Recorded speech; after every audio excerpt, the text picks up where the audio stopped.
Boy, just be yourself. If people don't like you if you're being yourself, fuck them.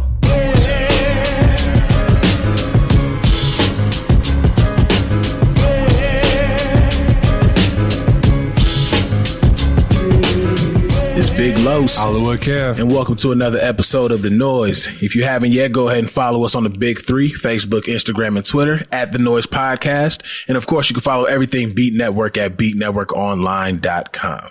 We were gone for a minute. Gone for a minute. Now we back again. Exactly. Appreciate you guys' patience with getting back to the show. As we've spoken on before, we were in the process of moving into the new studio, but we're officially here. Yep. And even better, we officially have the Wi-Fi hooked up, which makes what's coming up, well, what's about to happen even better because it's officially Black Podcast Month here on The Noize. Yeah. Clap it up. You know, we got to get drops eventually. The whole you dig, right? Yeah. Excited about this episode because anytime the Wu family can come through, it's always an amazing time. We've had some people come through that are doing some amazing things in their respective cities and really just around the country in general. So this time we're going to do something different for Black Podcast Month. We're going to have two shows on one episode. Without further ado, we would like to welcome Jerome and Whitney Barkley of the Cloth Talk Podcast and the Pink Lemonade Podcast. What's going on, good people? What's up, Hollywood Kev, Big Los? Hey, guys. Hey now. First of all, family, how are y'all doing? Right. We're cold. It's Ohio cold, but just on a different level. What it's been like the 20s and the teens lately? Negative. How about that? Yeah, negative.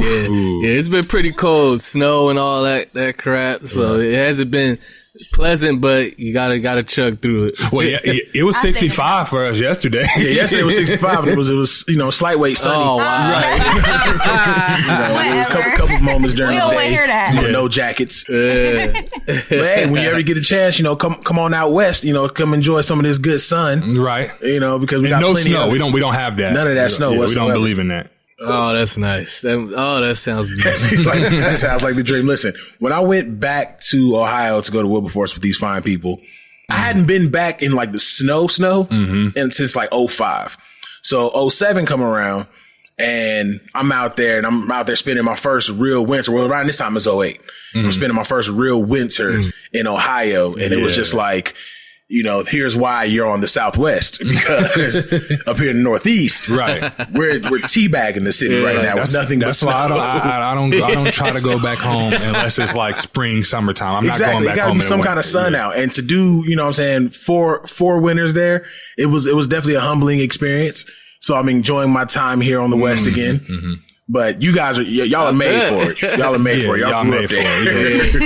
Yeah. And I'm from the East Coast, from Philly, so I'm used to it. Yeah. Oh yeah, y'all got a different level of snow out there. That's what a different level of cold. Philly, New York, that whole little it's upper so east cold side. you walk outside and just get mad. Right, just instantly pissed off. That's where y'all like manufacture snow and then distribute it to the rest of the world. I feel like in that whole little corner right there, like that is extreme. Right. That's why we so aggressive in the East Coast.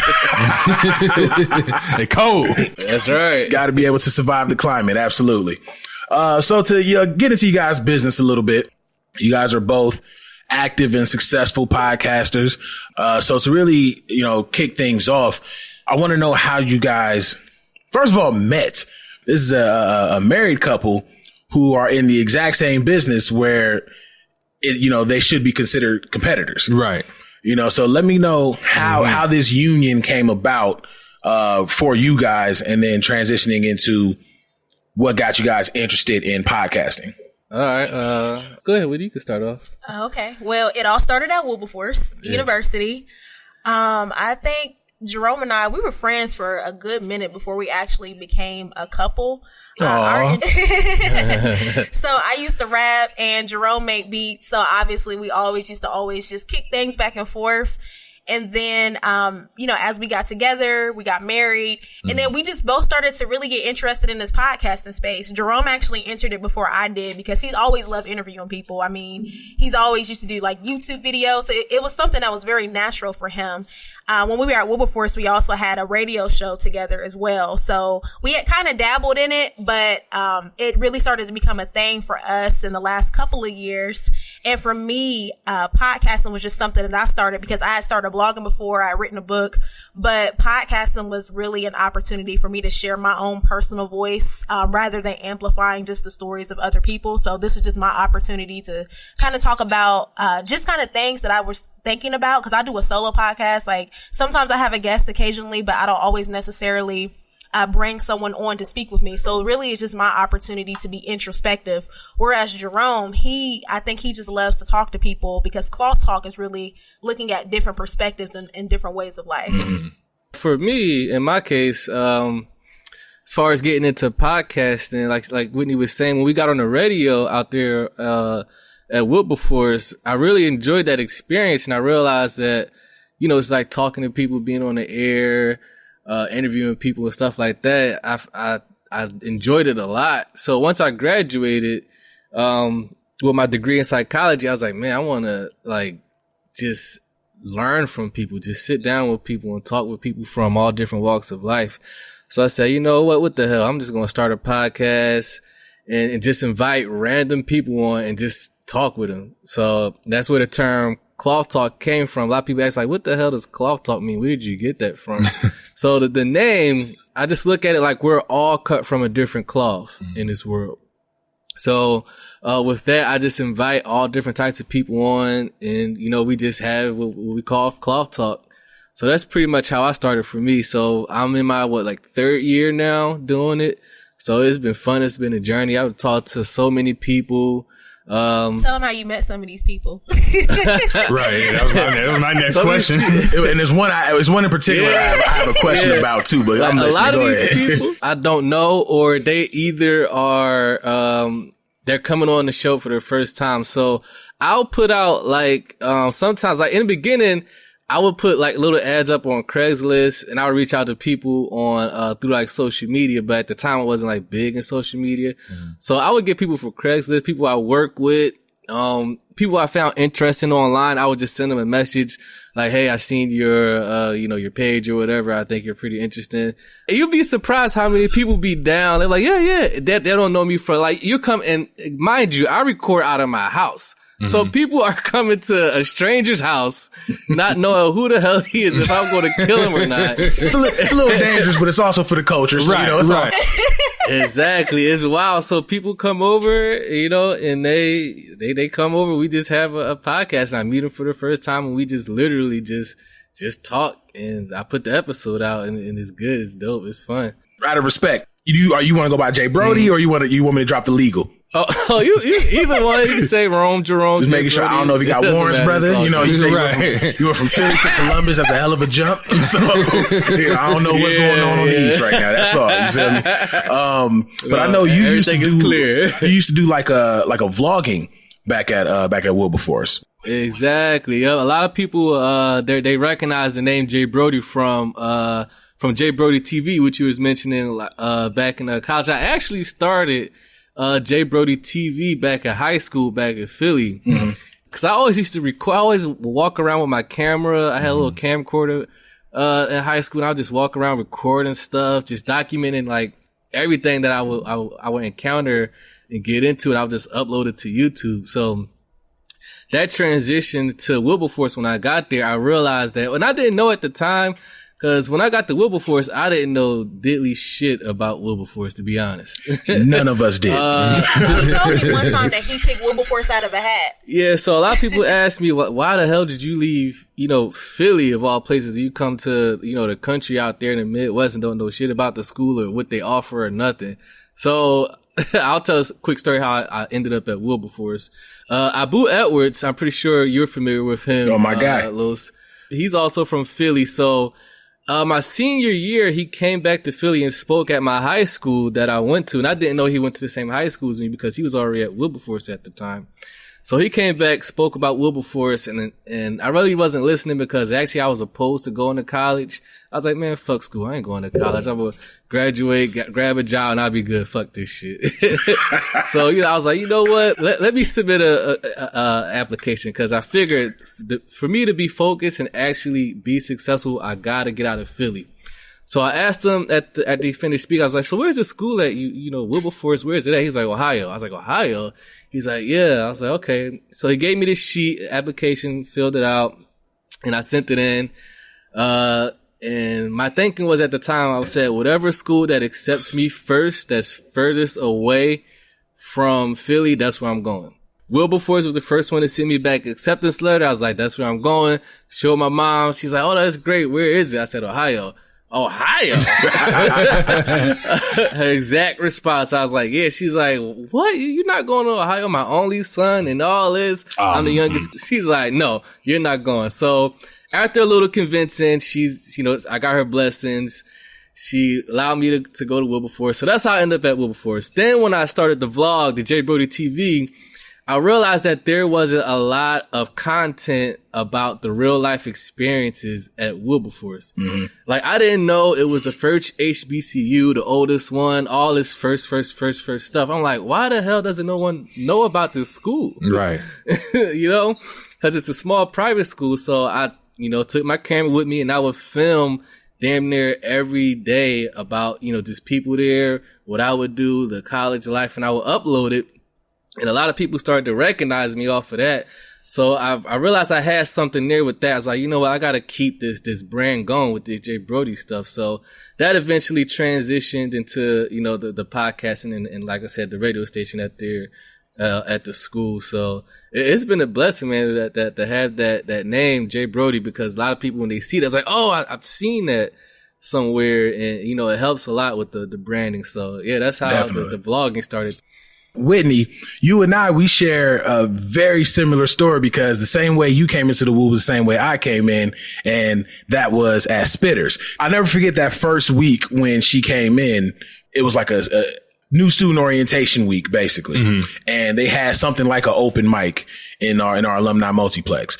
And she came in and was like, hey, I rap, and, you want y'all to check me out? I was like, okay, cool. And no beat and just like 100 bars of just straight gas. Yeah. And I'm just looking like, yo, like she got bars, and you would just never expect it, because she was just super chill and laid back. Like, hey, how you guys doing? Right. We're like, oh, okay. She raps. Okay, let's see where this goes. And then it went way beyond what half of them niggas was trying to do. So it was just instant respect. And after that, like, we just been cool ever since. So, with, kind of sharing that similar story, and coming in as a rapper, and now you've really found your niche with podcasting, really with creating your own brand. Like, how was that transition for you? Like, what got you interested? The transition for me, well, first of all, rapping started out as an outlet for me, because when I was growing up, just being a teenager, I went through a whole bunch of stuff, and rapping was really an outlet for me. Mm-hmm. So, when you met me, I was kind of going through my evolution, trying to figure out who exactly I was, and rapping was a way for me to express that. Now, when it came to me transitioning from rapping to podcasting, I saw, as I kept going, I graduated from school, me and Jerome got married. Rapping is still something that I do on occasion, especially if I'm feeling it and I'm having certain emotions, but podcasting, that really was something for me to express myself in a different way. It, instead of just being catchy and trying to do bars, podcasting is really something for me to really think about where I am, because I think we listen to a lot of podcasts and people try to tell you, like, this is what you should do. This is how you should be. And I try to talk with people and not at them. So, really what I hope to do in my podcast, it's a journey. It's really just me figuring stuff out and just sharing my thoughts. I want to say that the transition was very easy, because, I'm used to expressing myself, but podcasting just put it in a different format, because, people aren't in front of me. And, you never know who's listening. But for me, I think that's what makes it authentic, because, I'm just literally giving you my authentic thoughts as they come. Absolutely. So talk to me. We're gonna jump a minute, because of course we love the podcast. We love your website. Talk to me about is it Skinny Black Girl, right? Oh yeah. For sure. How did that come about? So the Skinny Black Girls Code, it started. I want to say it started. It's about 5 years ago now. Started about 5 years ago. Mm-hmm. I've always been a girl that's been kind of skinny. Never been big. That's never something that I could claim for myself. And I feel like in African American culture, skinny girls kind of get the short end of the stick. So people will be like, oh, if you ask most guys, they'll say, oh, I want a girl that looks like this. Her butt got to be like this. Her breast got to be like that. And I would look at myself, well, damn, I don't have any of that stuff. So that's one perspective of where it came from. But really, it's so funny. When I really started to get heavy on the internet, I started to meet other people, and, I would share those thoughts, and women would come to me and be like, oh, I feel the same thing. I've had men tell me that, oh, you cool, but I can't date you because you're not like this or like that. So I'm like, well, that's not right. So I wanted to start something to create a different kind of voice for women. But what I didn't realize that it was going to turn into something else. So the Skinny Black Girls Code, the tagline is be confident and be free.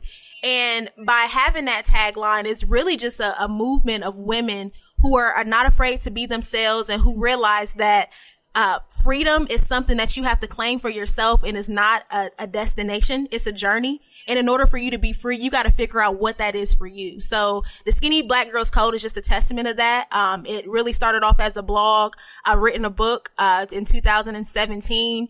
And, it's really just my way of, representing the women who feel like their voices are not heard. Okay. See, I'm glad you said that, because it is a lot of African-American women who feel the same way you do. So I'm glad you're able to tell them, no, be comfortable in your own skin instead of going out there having these surgeries and changing it because, that has health issues. So I'm glad you said that. And a lot of people don't really look into, I guess, from that side of the spectrum, because a lot of times you only hear the plus size community. When it comes down to Black women, coming together to, encourage each other, make each other feel beautiful. So this is definitely something that's needed, and obviously it's common. Oh yeah. I mean, and just some background, even with me, like, for example, you know how most people will have like anorexia because they want to be skinny? Mm-hmm. Like I had a totally different disorder. Like I used to joke with people and say I was on a Jesus and cornbread diet because I used to try to eat everything that I could to get thick, right? I know women like that too that would try to eat. Yeah.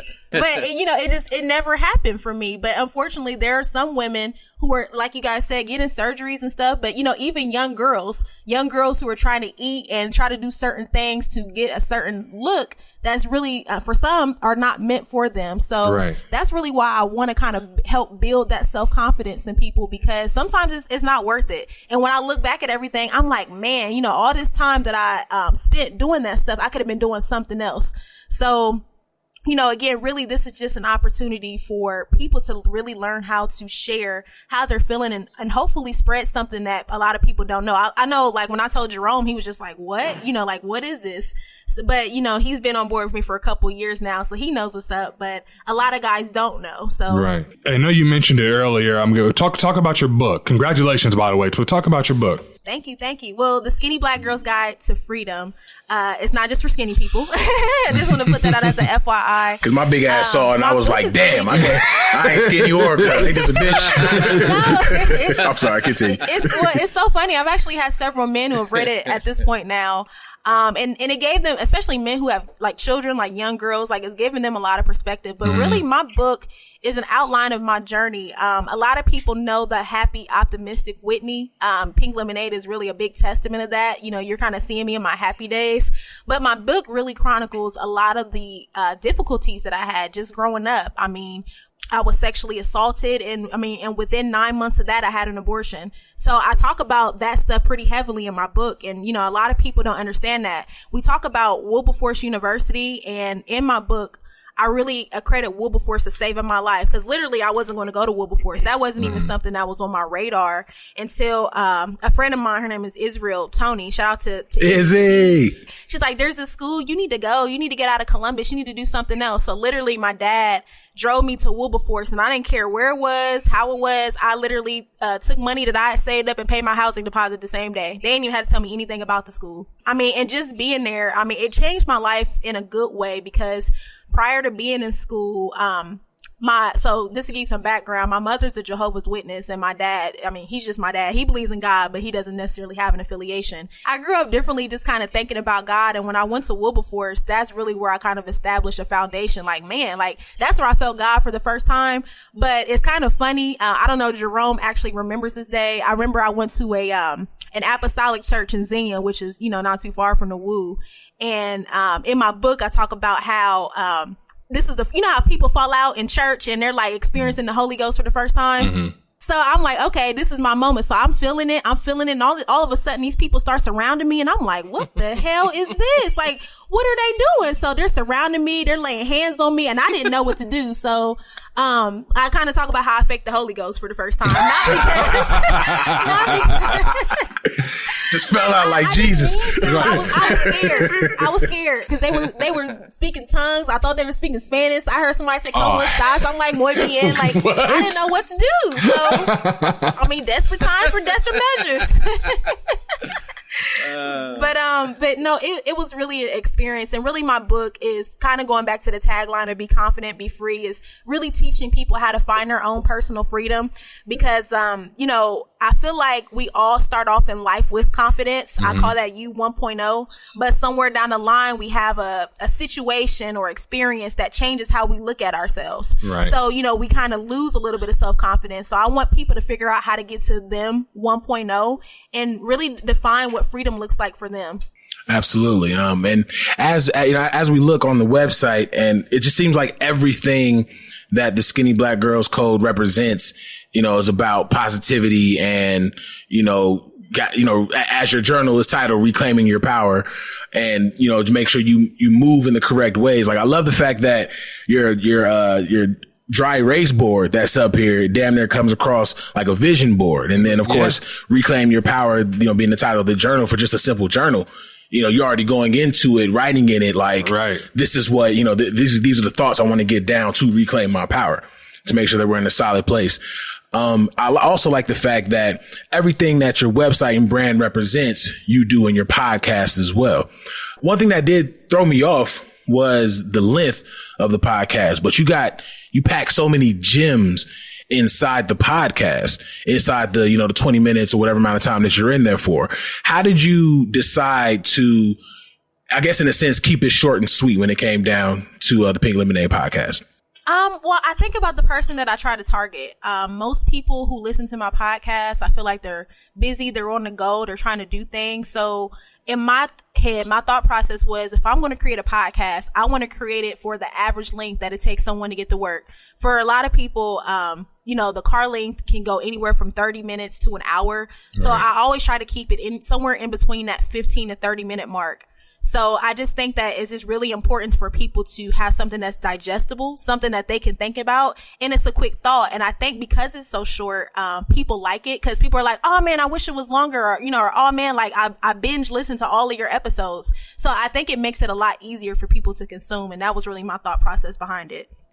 Yeah, you got an episode. I think I could be butchering this title, but it was basically like 2019, the year of saying no. The way you structured that episode, I thought was dope. Like, when I was listening to it, I was like, okay, this is not really saying what the title is going to be about. Then you went into it. I was like, no, this shit's dope. The way you structured is dope. I got to applaud you for that. Well, thank you. I appreciate it. Like I said, it's extremely dope concept, and we love the fact that you're seeing so much success from it. We are going to circle back to it. I do have some questions for Brodie, for Jay Brodie over there. Sure. Now, with the Cloth Talk podcast, and honestly, hearing your reason for calling it the Cloth Talk podcast, if people remember from 20 minutes ago in this episode, it makes perfect sense. It makes perfect sense. And, you know, to recognize that we're all cut from a different cloth, we all come from a different background, from a different walk, and to be able to put these two people in the same area and just have a general conversation, you know, as human beings, not, specified by color or gender, whatever the case is, just as human beings. I love that's the aspect that you take with the actual episode itself. Now, I have two guests that I won't name, but, you know, I'm pretty sure, you know, for your listeners, they'll definitely understand who they were. One of them, the conversation, you know, it wasn't any beef, but the conversation was kind of like, was definitely on the racial side. Mm-hmm. And then you had another. I know exactly what episode you're talking about. Yeah, and really that was like my real introduction to the actual podcast. So I was like, whoa, like Jay Brodie's super chill right now. And then there was another one where old girl came on and she said at the time, like, yeah, right, as we currently speak, I am high off mushrooms. Oh, out the gate. Out the gate. Yeah. I thought the way that you finessed those interviews was perfect, bro. But, you know, with having these different guests and having these different conversations, how do you feel that helps not only shapes the Cloth Talk podcast, but also helps you as a podcaster? Well, for the podcast itself, I purposely do that by design to give the podcast a different feel every episode. Because sometimes you got a lot of podcasts out here, they follow this type of template of what they see other podcasts doing. Right. So like a podcast like, oh, that podcast, they're talking about, you know, what's trending right now or what's happening, or, you know, everybody's talking about like Kanye West or Bill Cosby or whatever the case may be, whatever's hot at the time. I see a lot of podcasts, they try to follow that mode and it doesn't work for them. So purposely I target the left side of it to give you a different perspective and scope of, you know, from what you're probably getting from your podcast that you may subscribe to. So I purposely do that for the sake of just keeping the podcast fresh and different every episode, because you never know who I'm going to have on the next episode. I never say next week I'm having this person. I purposely don't say none of that. So when the episode drops, you don't know what to expect. So that's by design. For me, how it affects me, it's on purpose again. Like I said, being cut from a different cloth, I figure we can all learn something from each other. True. Whether I may have a conversation with the episode that you brought up, with the gentleman where, you know, it's a lot of racial talk in the episode. You know, some things that he said that obviously, you know, I more than likely didn't agree with. Just sitting down with a person who has different views as you to see why they had those views, see their background, share your background, and just kind of just have that dialogue without having that animosity towards one another. And, you know, you can learn from that. You can grow from it. You may see things different. Like, you know what? Damn, I thought that was, you know, why they act like this, or I never even had a clue that they went through this, so forth and so on. So all these conversations I target by design, and I base my questions and topics off the individual prior to they come in. So I'll do a little research, do a little digging. If I know them, I can, you know, get a good idea of what I want to talk to them about. So I specifically do that to help myself grow and help myself learn and open my eyes as well. Because, you know, the only way, you know, everybody talk about, I want to grow, I want to be better, I want to be this. But you got to start by opening yourself up to different ideas. Not saying you have to accept it. Right. Just open yourself up to just your bubble, you know? So that's how I structure my podcast. Okay. I got two. Actually, this is like a 2-part little question. First, get into the interview, the racial, get into, for some of our listeners, get into a little bit of what that was like. Like, what was your topics? What did you guys talk about? Yeah, so he's fine with me disclosing it. Okay. So the episode, I believe that was episode 23, I believe. Like the guest that day was Jake, aka Rex Cook. So he's a white gentleman. I invited him on because prior to that, he's actually was a former coworker. Mm-hmm. And we would have, you know, these, he would ask me a lot of questions about, you know, just race, being black and him being white. And it would, you know, we would have these conversations like, you know, this would make good for, you know, a podcast conversation. Mm-hmm. Because my podcasts, they're typically, you know, in depth, they go long. There's, you know, it's a lot of topics that I hit. So I asked him about it. He said, yeah, I'll come on, you know, we can discuss whatever you want to discuss. I was like, perfect. I was like, feel free, like, don't feel like because I'm a black person that you have to tone yourself down or right. You may say something that may offend me. You know, talk how you talk to me right now at work. Talk like that when we get on the mic. So he was a little nervous when he got here, you know, so I gave him some water and stuff. And I think I even keep that in the podcast. I was like, "You nervous, right?" He's like, "I'm a little nervous, but nerves is going away." So he was afraid he was going to get jabbed. That's what that was. He didn't want to get socked up. If he had just opened that whole conversation, well, nigga.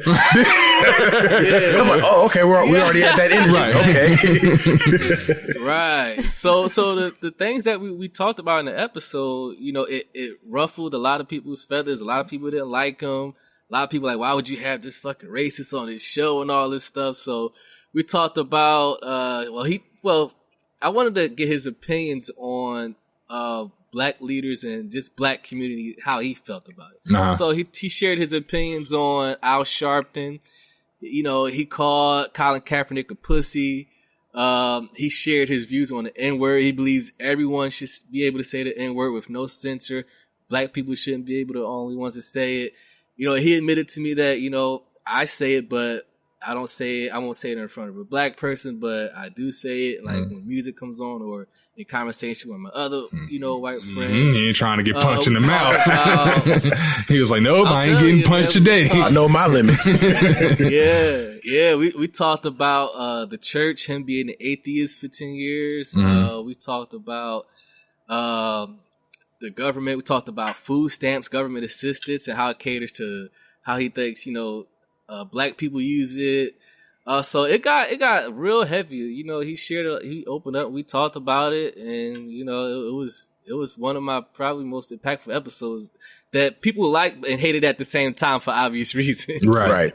I was going to ask that too. Was that your wildest interview that you've had to date, or was there any other wild ones outside of that one? That's definitely up there. I would say that's definitely the top 3. The other one probably would be with, actually one of, Whitney's friends. I'm not sure if she would want me to name her because she's in a different space of her life, but, she was like one of my funniest episodes or wildest because she was actually drunk during this. Oh, wow. Yeah. So she was sipping on wine the entire episode, and she divulged a whole lot of shit. And that wine drunk, I experienced it like a couple nights ago. That wine drunk is a different kind of drunk. It's a whole different drunk. That is different. Like it's smoother, you chill, but at the same time, you like, girl, you know what it is. Like you feel like Rico Suave or somebody. You looking all cute. Yeah. So that one, the one with the chick on mushrooms was an interesting one. Let me see. It's a couple ones that are really good that I really enjoy recording. Again, it fits perfectly in what you're trying to accomplish with showing that people are cut from a different cloth. And I got to commend you again because I remember watching that episode. This is literally like my first episode that I'm watching off of the Cloth Talk. So when I came into it, I was like, no, you got to get smacked at least once or twice. And then when you talk about it, you said people were pissed off. Why would you interview this racist? Me and Kev, we said it early when we started the Noize. We want to get in here with, with a Trump supporter or with a white supremacist, a Klansman. I would love that dialogue. We want to just, get the dialogue out. Not saying we're trying to justify what it is that they're doing, but sometimes you really need to just get the actual conversation itself. You need to hear both sides so you can figure out which one that's right. You know what I'm saying? And really try to learn, exactly what's this mentality that these people have. I remember there's this documentary on Netflix, and I think it's like Meeting with the Enemy or Interviewing with the Enemy or something like that. And this Indian interviewer, she sits down with a white supremacist, and he's calling her sand nigger and all that was the one that we saying at your house. Yeah, exactly. Yeah. And I was just like, dog, that's a different level of just chill that I know I'm not at yet to have somebody on my show. At least just yet. You know what I'm saying? Seeing that you have people from completely different walks of life on your show, I think is absolutely dope. What is something that you want to see accomplished with Cloth Talk in 2019? And Whitney, that same question is coming to you right after he's done, so just be prepared. For sure. Yeah, so some goals I have for the Cloth Talk podcast, obviously, to continue to grow as a brand, touch more people, get more people involved in it. But actually, I want to start I was thinking about like kind of got what you guys are doing, like with a podcast network. I want to kind of expand it. I'm working on, I shouldn't announce this, but fuck it. I'm working on a little movie script based off some of the conversations I have with people on the episodes. So I want to kind of format those episodes and make them into like stories and like put it on screen as like little short films, like 5-10 minute, little shorts. I think that would be a dope thing to do. Yeah. Just to kind of to grow it and actually put it like on screen to touch more people. So that's some goals I have with it.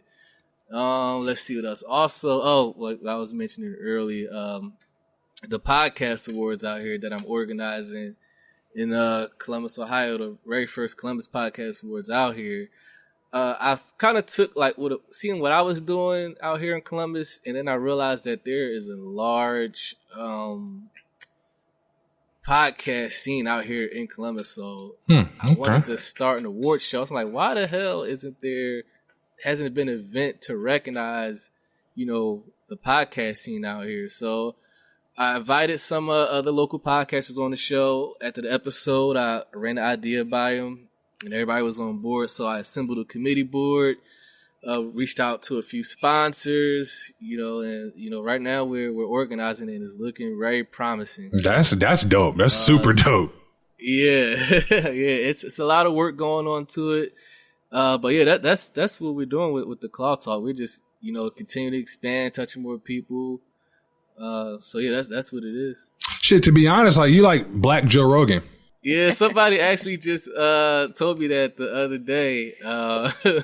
He said, do you listen to Joe Rogan? I was like, yeah, I listen to Joe Rogan. Joe Rogan is like one of the goats of this. He's like, you remind me of him. Like this year, your how you go about with your podcast is, just conversation. It's not interview style. It's just like it's just talking. Yeah.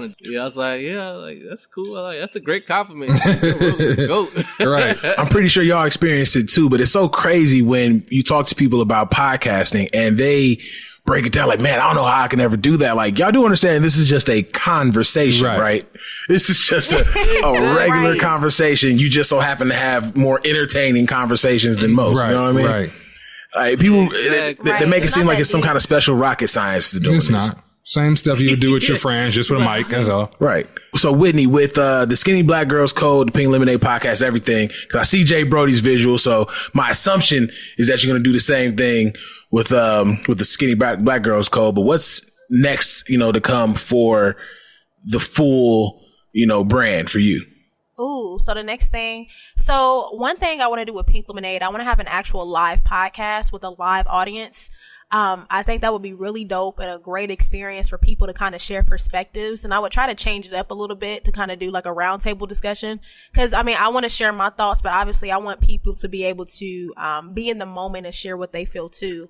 The other thing that I really want to do, I want to start a text messaging service with Pink Lemonade podcast. So I've had like little quotes from the podcast. So when people hit me up and say that they've listened to it, they usually tell me about things that have resonated with them. And so what I would love to do is to start a weekly text messaging services for people who subscribe, just to get some sort of motivation for the week, that will have them feeling good about themselves.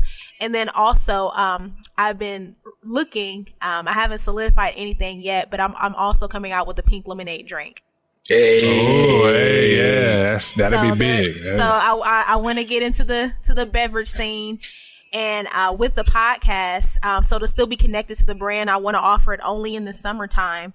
And when you actually get the packaging, it'll have a QR code that you can scan, and it'll go directly to episodes of the podcast that are not directly on SoundCloud. Very dope. That's very smart. Is this an alcoholic beverage or is this a regular beverage? I wish. I want everybody to be able to consume it, so I don't know. No, I feel it. We'll see, but that's what I have my sights on for 2019. Okay, so naturally, obviously you guys have two separate podcasts, and on paper it would seem as your competitors. How does that work? How does that work being married but having two separate business ventures that are technically competitors? Ain't no competition over here. A lot of people ask us that. Well, yeah, that's why I say it's on paper it's competitive, but in your household it's not, but on paper. We both have two different concepts, but we both have things that people need to hear. I mean, mine's is more the positive end, and Jerome's is, opening your mind in a different way with different perspectives. So it's all love over here. Yeah, so a lot of people do ask us that question, like, so both of y'all podcasts, y'all married, like, what's like, it's obviously you're in the same field with the genre, right? Like, how does it work? Like, are y'all competing? Do y'all? A lot of people ask us that, like my podcast is different, like, from hers, so like we don't have like the same type of audience per se. Gotcha. Because in my podcast is formatted different. My shit could go like over an hour sometimes based on the conversation. It's a video podcast as well. People can watch on YouTube if they want. People can just listen, if they want to while they're doing work in the house or at the gym or, whatever the case may be. But like she was saying, we do support each other. Like she was saying, sometimes I help her out editing her podcast if she needs help with audio or music, background music and stuff like that. So, we support each other because, we're married, but at the same time, we got our own lane. Right. So it's all love. Absolutely. Now with you guys being married, which I'm pretty sure you probably get this question all the time, but I'm just going to throw it out there just to be cliche. You look at podcasts like the Casey Crew podcast, which is DJ Envy and his wife. You look at, the Love Hour, which is Kev on Stage and his wife. Have you ever considered doing like a monthly joint episode, like Meet the Barkleys or something? You know what I mean? That's a good idea. No, we haven't really, Whitney wants to be on my be on the podcast with me. She wants to come on my show per se. And, I asked her, I was like, so like, we live together. I see you every day. I wake up with you and all this stuff. What the hell we gonna talk about? Yeah. So I was like, we really, like, you're not a stranger. I know you, you know me. So I asked her, I was like, so if we do this, do you want me to interview you like you're my wife, or do you want me to interview you like I don't know you? So she said, just interview me like you don't know me. So we're actually going to be doing that real soon. But that, I thought about that. I was like, let's like, what if we had like a Pink Lemonade Claw Talk mashup thing or something? Yeah, like that? It'd be like a limited series type of thing. Yeah. Like, what would let me ask that to y'all. What would y'all kind of see like how we could merge our podcast together? What ideas could y'all give us? Because we're trying to figure out ourselves. I think it would be dope, but just trying to figure out something that would make sense. Well, it's not necessarily like merging the podcast together. Just really just doing some kind of some kind of collaboration between the two. Yeah. It's like it's like you guys spoke. It's like you spoke about how people, they see you guys got a podcast and they instantly think, okay, there may be some kind of, obviously not personal but professional, animosity there, being that it's all the same. It's all the same right. Industry or whatever. But just kind of show that like, yeah, this is stuff that we do, but it doesn't affect anything that we actually do. For one. For two, we're in two different lanes. And, for three, this isn't our life. This is just something that, that we do, and something that's going to help propel us to where we're trying to get. Kind of introducing that, that marriage dynamic to podcasting, like speaking on different things, maybe some issues you guys may have had, in a relationship before. It's kind of like a self-help type thing. Cause you guys both already have that self-help mentality, whether it's, with the Pink Lemonade podcast where you're just dropping gems on how to be a better person, with the Cloth Talk podcast where you're introducing other people's perspective, like finding a way to put all of that together and delivering, you know what I'm saying? It's a good idea. I like that. Executive produced by Big Low, so making sure that's going to get put on everything. That. Yes. Yeah, we definitely, shit, man, that's a great idea. We definitely might start working on that. Trying to figure that out. That's and this is why we need drops, because just right then and there, I need to drop that exclusive. You know what I'm saying? Exclusive. Now they know. Little sound effect board. Now, one thing that's a good idea. One thing that we asked last year that we're going to bring it back this year to our black podcasters is, this is a medium that didn't necessarily start for black folks. We're notorious for not listening to talk radio. We're notorious for not listening to anything over the radio that didn't have a beat to it. Right. But it kind of seems like in the last 5 or 6 years, podcasting has become just as much as hip hop and urban culture. Right. It's definitely part of the culture. You know what I'm saying? Yeah. As hip hop music or as, clothing and stuff like that. So as Black podcasters, and this of course is something for both of y'all, how important is it to have, Black voices in this field, in this industry? To you guys, at least. So I think it's especially important for us to have Black podcasters in the industry. I mean, amongst all industries. Absolutely. Because people need to hear what people are thinking. I think podcasting democratizes things for people. It allows people to hear a different perspective that they may have never heard of before. And it allows us to connect a little differently. I mean, it's kind of like for me, when I went to Wilberforce, I had the assumption that all Black people were the same, but we're not. Like, we're not one size fit all type of group. So I think podcasting is another way for people to hear different perspectives and to connect with different people that they may not otherwise hear. And I really think in this climate, it's very important for us to be conscious and to start thinking about different ideas and for us to understand, just what our own ideas are. So I think podcasting is good because, we listen to the radio, we have music and great entertainment, but at the end of the day, I think we all need something to serve us to help us think about things a little differently. I agree with that. Absolutely. Yeah, for me, that's a simple question, but it's loaded at the same time. Oh, absolutely. Because this is what I do. Yeah, because I'm looking at it like generationally, like I don't want to go back to, it's like too far back, but just thinking back time about when Black people didn't have a voice. Right. Mm-hmm. Like now, fast forward to this millennium we're living in, you can start something from your house. Right. Cell phone. Yeah, right. Your cell phone, your laptop, your tablet, and you can express yourself, in our case, what we're talking about, particularly in Black people, because it was a time where our voice was minimalized. It didn't matter. It sounds like complaining, get over it type of shit, where, like I said, we all come from a different walk of life. Just because we're Black doesn't mean Black people experience the same things. So it gives you that opportunity to amplify your voice, speak for, a group of people that you may represent, as Black people. And at the same time, it allows you to be yourself, breathe free.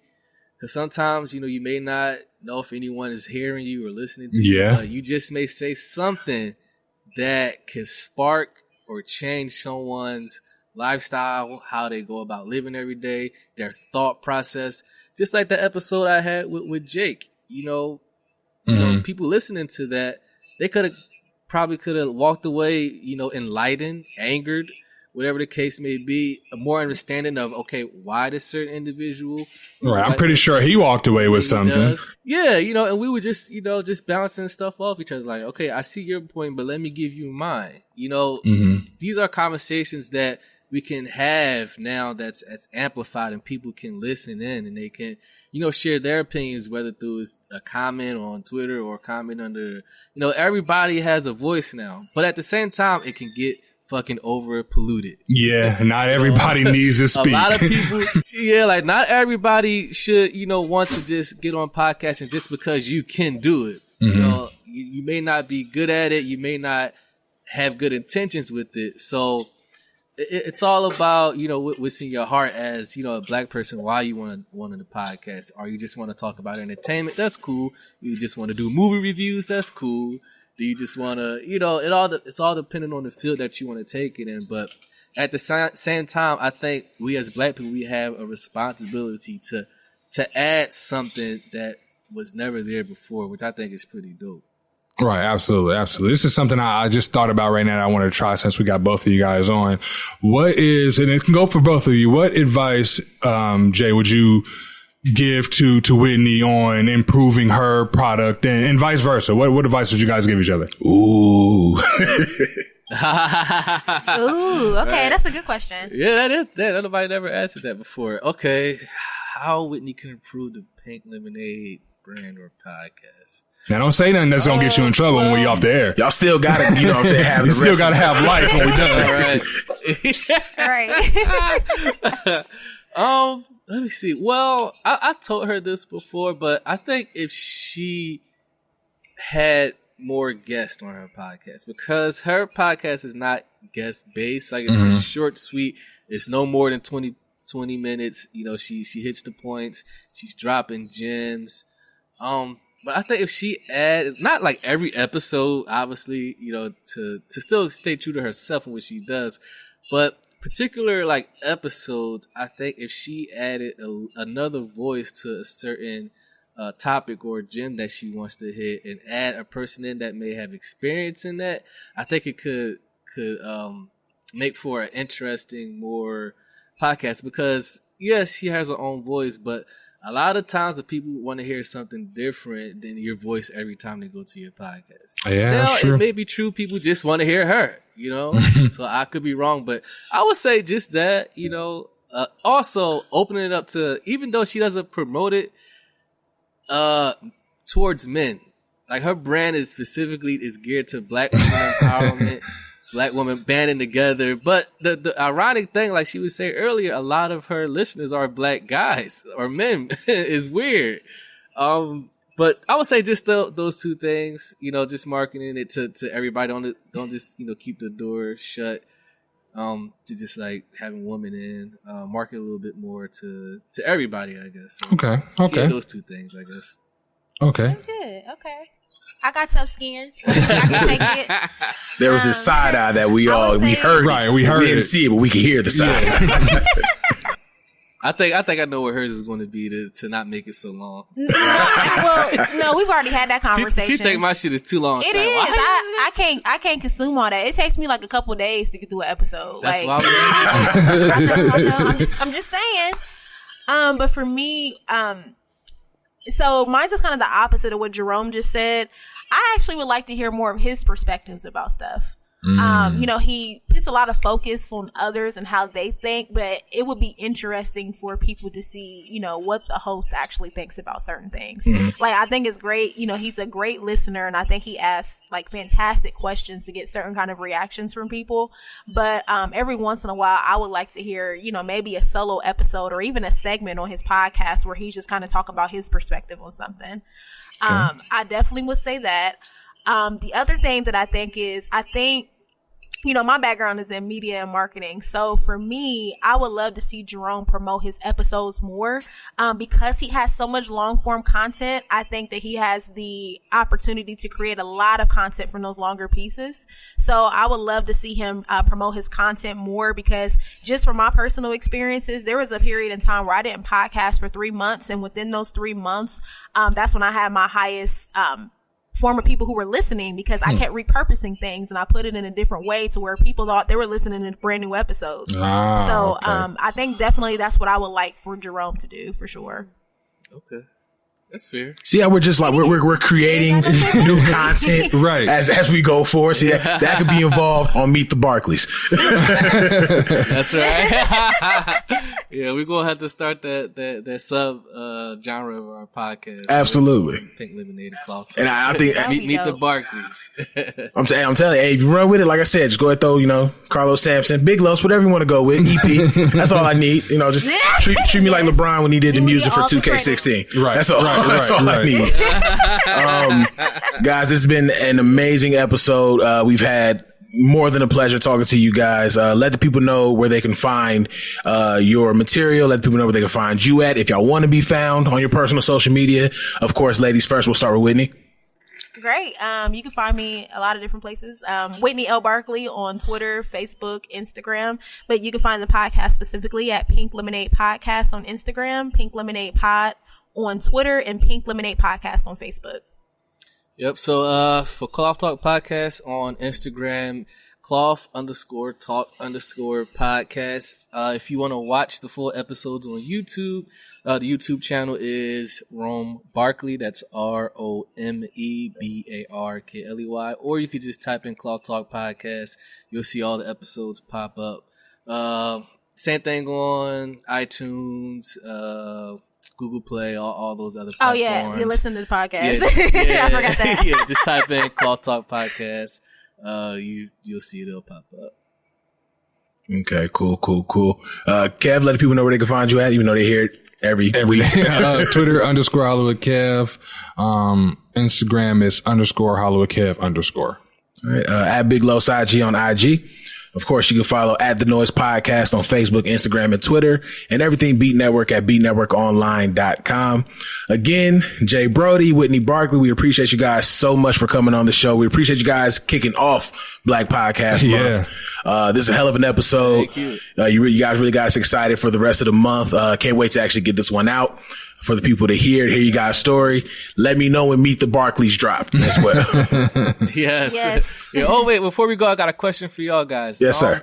The Black Podcast Month, where did y'all get that idea from? I think that's a cool thing that y'all started doing, highlighting Black podcasts at the same time as Black History Month. Where did that concept come from? That's pretty dope. Los. I'm gonna give the lazy answer, and then I'm gonna give the the enlightening answer.